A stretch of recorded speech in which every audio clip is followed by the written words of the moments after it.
Praise lord Dayakar evangelism ఇండియాకి మరొకసారి స్వాగతము. Friends, మీకు ఈరోజు ఒక వీడియో చూపెట్టబోతున్నాను. ఈ వీడియో చూడంగానే మీరు నిజంగా చెప్తున్నాను కదా బాధపడతారు, అదేవిధంగా కోపం కూడా వస్తుంది, ఇంకొక విధంగా చెప్పాలంటే జాలి కూడా వేస్తుంది. అవును, క్రైస్తవులు అంటేనే చాలామందికి భయం అయిపోయింది. నువ్వు ఏదైనా చెప్పు వింటారు, ఒక సినిమా గురించి చెప్పు వింటారు, కానీ యేసుక్రీస్తు గురించి చెప్తేనే చాలామందికి భయము. ఈ భయము వల్ల ఒక ఊర్లో ప్రచారం అనేది జరిగింది. ఈ ప్రచారం ఎలా జరిగింది అని అంటే, ఛత్తీస్గఢ్లో ఉన్న ఒక గ్రామము, ఈ గ్రామంలో యేసుక్రీస్తు గురించి ప్రకటించొద్దు, ఒకవేళ వాళ్ళ ఇంటికి వచ్చినా వాళ్ళను రానియొద్దని ఒక మైక్ తీసుకొని ఊరంతా ప్రచారం చేశారు. ఒకసారి ఈ వీడియో మనం చూద్దాం.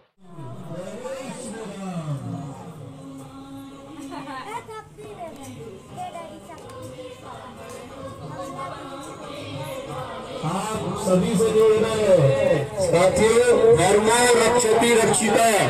जी हाँ, हम यदि धर्म की रक्षा करेंगे तभी धर्म हमारी रक्षा करेगा। हम धर्म रूपी जिस नाव में बैठे हैं उसमें यदि छेद कोई करेगा तो हम सबकी जिम्मेदारी है उसको रोके। यदि नहीं रोकेंगे तो समेत हम सब डूब जाएंगे। इसलिए इन विधर्मियों से, ईसाई मिशनरियों से अपने धर्म की रक्षा करने के लिए हम सब आने वाले रविवार को सुबह 10 बजे शीतला मंदिर प्रांगण में इकट्ठा होकर रैली निकालकर वहां जाकर प्रशासन पे दबाव बना के उस चर्च को बंद करेंगे। आप सभी से निवेदन है, सुबह 10 बजे धर्म रक्षा के कार्य के लिए, राम जी के काम के लिए अपना समय अवश्य निकालेंगे। जय श्री राम। वो करे शर्म उसके फूटे करम। शर्म नहीं करना, भगवान के काम के लिए आगे आना है, ठीक है।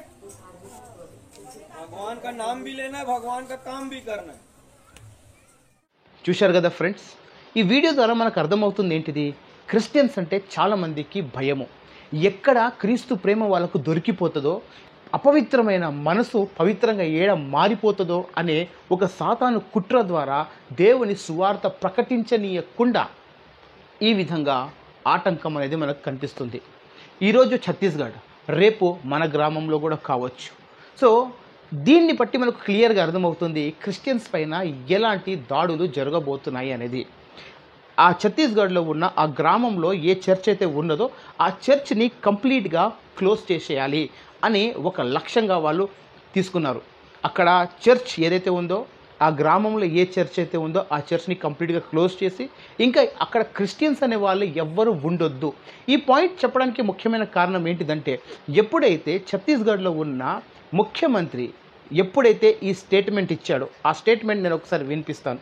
ఆ స్టేట్మెంట్ ఎప్పుడైతే ఇచ్చాడో అప్పటి నుంచి క్రిస్టియన్స్ పైన ఇంకా దారుణమైన చర్యలు అనేది తీసుకోవడం జరిగింది. ఒక్కసారి మనము ఆ మాటలు కూడా విందాము. हम लोग ईसाई लोगों के विरोध में नहीं हैं, लेकिन जो उनके कुछ काम हैं, गरीबी का, शिक्षा का लाभ लेकर धर्मांतरण करते हैं, चंगाई को माध्यम बना के अगर धर्मांतरण करते हैं तो ये गलत है కదా. ఒక స్టేట్కు ఉన్న ఒక ముఖ్యమంత్రియే ఈ మతం గురించి మాట్లాడుతున్నప్పుడు ఆ స్టేట్లో ఉన్న మతోన్మాదుల పరిస్థితి ఏంటిది?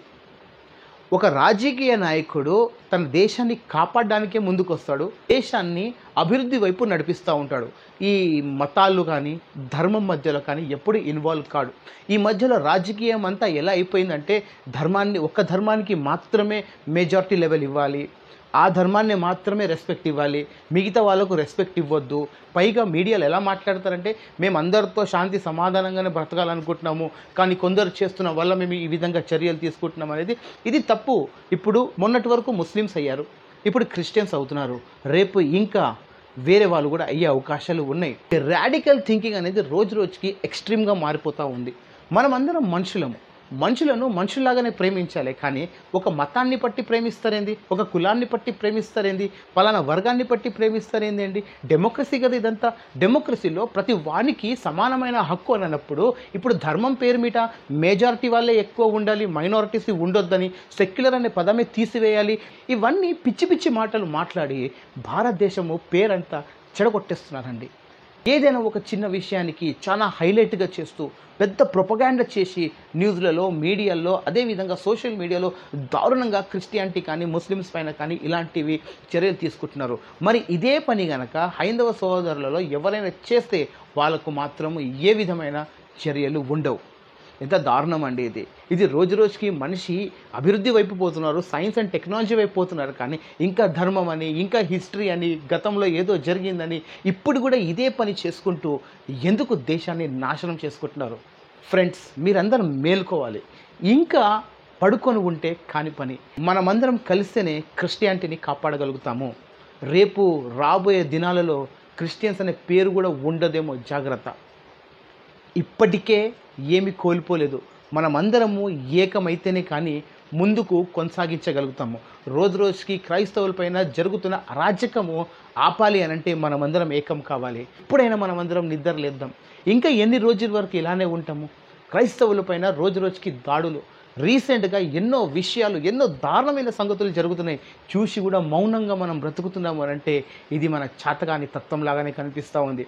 క్రీస్తు ప్రేమను చాటాలి, అంతేకాని మన క్రైస్తవులపైన ఎలాంటి దాడులు జరిగినా, లేకపోతే వాళ్ళను ఇంత కించపరిచినా మౌనంగా ఉండడం అనేది క్రైస్తవ్య లక్షణము కాదు. మనమందరము మాటతో సమాధానం ఇవ్వాలి, ప్రార్థనతో సమాధానం ఇవ్వాలి. వాళ్ళందరినీ మారు మనసు పొందేలాగా మనమందరం ప్రార్థన చేద్దాం. మనమందరం కలిసి పనిచేస్తేనే రేపు మనం క్రీస్తు సువార్తను హ్యాపీగా ప్రకటించగలుగుతాం. లేదా రోజు రోజుకి ఒక దాడి జరిగే అవకాశాలు ఎక్కువగా ఉన్నాయి. ఈరోజు ఛత్తీస్గఢ్, రేపు మన తెలంగాణ, ఆంధ్ర కూడా కావచ్చేమో. Praise the lord.